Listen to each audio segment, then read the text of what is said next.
All right, hello once again. This is Jeff Scott at Blackhawk Technical College. I've been going over the actual book material for Murox MySQL second edition, which is the textbook for the online version, our course 152-147, Relational Database Development for the spring 2016 semester at Blackhawk Technical College. I've already gone through all 19 chapters in the book as far as their PowerPoints, and I'm going to go through the 9 chapters, the first 12 chapters in the book as far as the material. So I'm on chapter 9 right now, how to use functions. And in particular, again, I'm going to jump back into the reference manual, and you'll notice that chapter 12 in here, which is right underneath data types, is on functions and operators. All right, so some of the operators and functions we were introduced to in earlier chapters, but this chapter is going to expand upon those. So let's start with string functions. And if you notice here, they're all listed.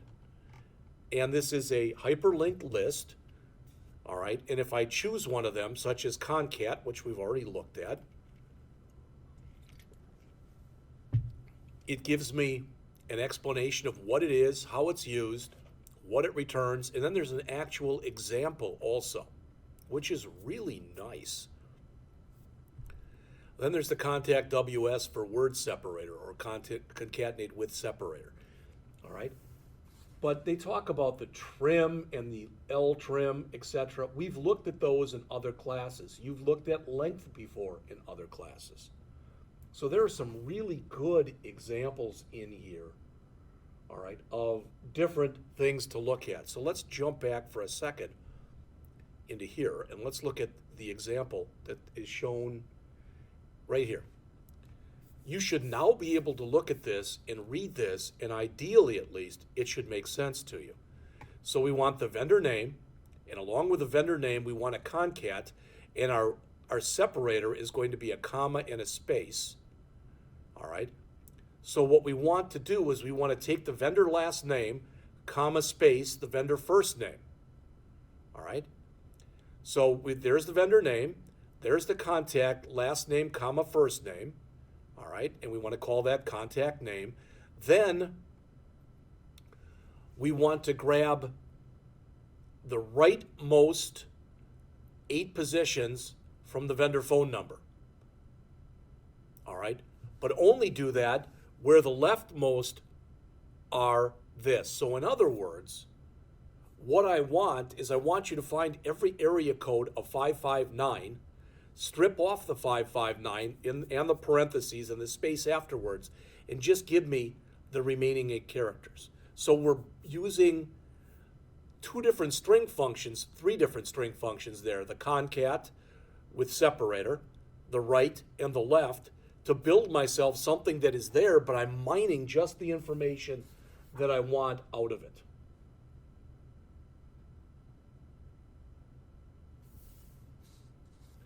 All right. How to sort a string column that contains numbers. Okay. Select star from this, order by this. This really is an order even though it doesn't look like it. It's in a lexicographical order because it compares character by character. And it says 1. Oh, 1 and blank is less than 1.7, but 1 is less than 2. So if you want to force them to look like this as opposed to like this, they show you on page 247 3 different ways that you can do it. You can cast that as a signed integer. That'll do it. You can grab that value and add 1 to it, which temporarily takes a copy of it and converts it into an integer. All right, or you can use padding. So again, which one do you use? You know, I've told you before, it's 6 of one, half dozen of the other. It depends on what you're doing and how you're trying to do it. All right? So parsing a string using the substring index function. Again, as you see, I keep jumping back and forth.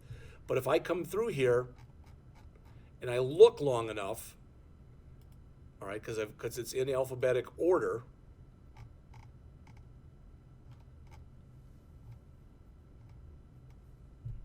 there's the different substring functions. All right. And there's always a definition given with these, and there are examples given with these. You know, the bottom line is, and I don't think I'm saying anything you don't already know, when in doubt, go to the source, which is dev.mysql.com/doc/refman, either 5.6 or 5.7. So they show you some substring examples here. So quite often, especially in older databases, you've got a field called emp name. And what we're saying here is, okay, what I want you to do is I want you to separate this, and the first time you find a field in here, go up to when you find the blank space. And when you find that blank space, grab everything before it and put it in first name, then grab everything that's after it and put it in last name. All right, there's a locate function that's also shown here on page 249. Notice the second space, all these that say 0, that means there isn't a second space character in here or here or here. Here, you'll notice in the last two, there are space characters, and it tells you where those space characters are. Another way to parse a string, some of the numeric functions are shown on page 251. And again, sorry if I sound like a broken record here, but let's go down here to numeric functions. There they are. I don't know how many there are here, somewhere in the 20s, I would guess. What? 1, 2, 3, 4, 5, 6, 7, 8, 9, 10, 11, 12, 13, 14, 15, 16, 17, 18, 19, 20, 21, 22, 23, 24, 29, 30 is round. 31, 32, 33, 34, 35, 36, 37 of them, of which there are some you'll probably use a lot more often than others. Things like round, to round a number. So when in doubt, boom, go to the reference manual. There are several round, truncate, ceiling, and floor functions that are shown here. So there's some round and some truncate, and there's some ceiling, floor, and absolute value, square root, and power. These are all things that all of you by now should be able to take a look at and figure out, what they're talking about. All right. Next, they talk about searching for floating point numbers. You may or may not have realized this. I may or may not have told this to you. But if I asked you, for example, how many numbers are between 1 and 1.1? You might say, well, there's 1.01, 02, 03. There's 100 of them, or whatever, or 10 of them. No, there are millions of numbers between there. And that's one of the reasons that when you work with numbers with decimal places, that you're always working with approximations. All right? Just so you're aware of that. All right. Date and time data is what's shown next in the text. So again, date and time functions. And you'll see again, looks like there's more, probably 40-something. All right? But really, there's not a lot you can do with the date and time. All right? Because many of the ones that are in here are ones that are kind of synonyms for doing other things, like day is a synonym for day of month. But there really isn't a lot of math that you're able to do with dates. Okay? You can add two dates together, or you'll find the difference between due dates, add an amount to a date, etc., but not much more than that. However, a lot of times you want to extract or parse dates and times to grab certain types of information. And they show you some examples. There are some examples here. And there's a whole page in the book that talks about the extract function.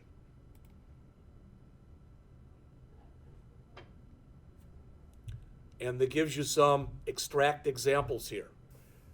Good, bad, or indifferent, there are always, always, always plenty of ways of doing the same thing.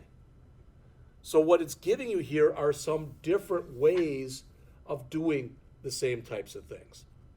All right, as far as calculations, so this is all aesthetic stuff. Again, Functions that calculate dates and times. As I mentioned, not a lot you can do. You can add to dates, subtract dates, which is a lot like date diff. Find the number of days since the year 0, so that, if I wanted to find, you can play with that kind of stuff. So if I wanted to find out how many days I've been on this planet, I could do that kind of thing. And they give you some examples here. All right. The contents of a date sample table. All right. So notice here they say select star from date sample where start date is this. And you'll notice if these are all our records here, there is no date in here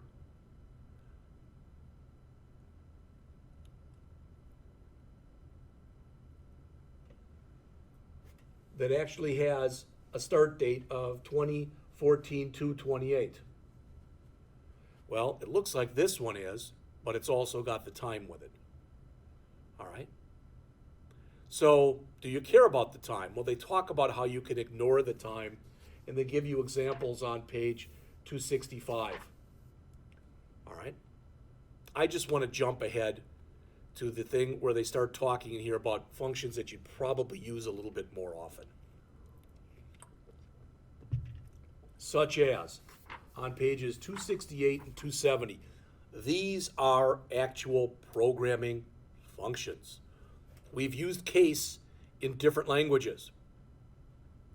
You'll notice that the syntax is different, but you should be able to read this and figure out what it is. What this is saying is, if this terms ID value here is a 1, then what you want to go in here under terms is net due in 10 days. Notice here it's a 2, so net due in 20 days. And here it's a 4, so net due 60 days. And here it's a 3, so net due 30 days. But you're figuring that stuff out as far as what to put in here programmatically based on the value in a different column. So this is a simple case that tests the expression in the case clause against the expression in the when clause. It returns the result expression for the first test it finds that's true. There's also a searched case function that tests the expression in each when clause and returns the result for the first test that's true.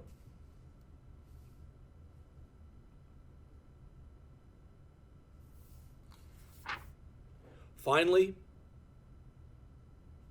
the if null, and the coalesce functions. The if is this is very similar. This right here basically says if the city is Fresno, you want to take yes and put it in that field. If it's not, you put no. This looks very similar. It's not the same thing. But again, the author puts here if vendor city equal Fresno, yes, no. Whoops. This is similar, again, not identical, but similar to saying, is city Fresno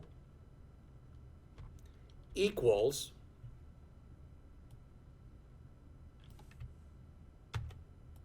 vendor city equal Fresno. Let me cut the size of this down quite a bit.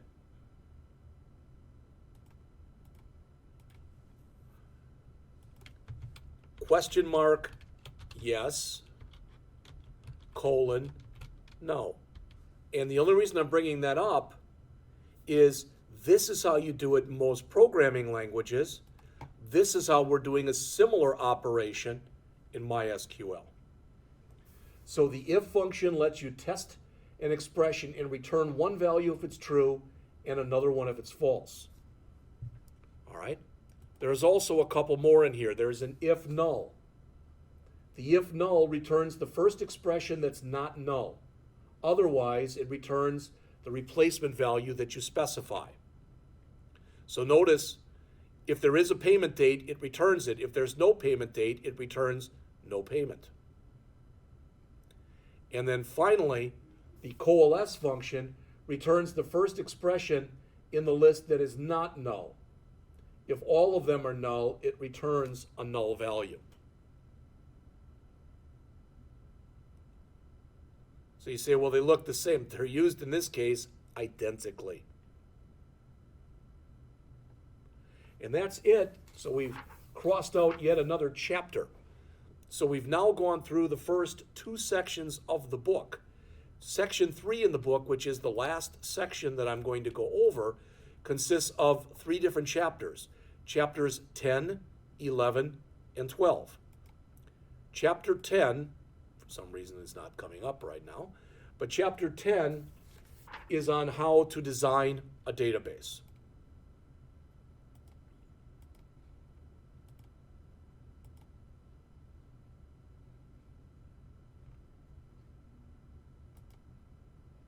There it is.